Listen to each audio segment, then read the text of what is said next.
This channel does not promote any violent, harmful, or illegal activities. All content provided by this channel is meant for an educational purpose only.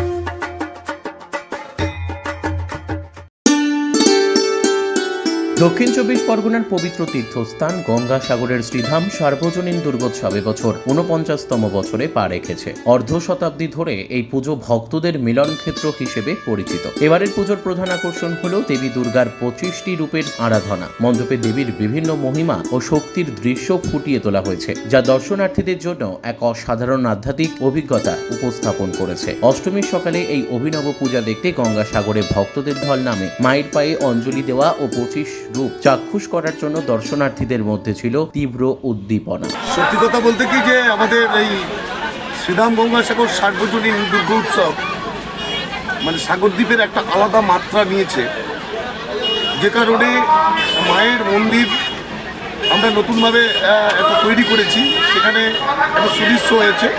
আর তারপরেই একই প্যান্ডেলে ১০৮ রূপের ২৫টি রূপের আরাধনা হচ্ছে, অর্থাৎ পঞ্চবিংশতি রূপের আরাধনা।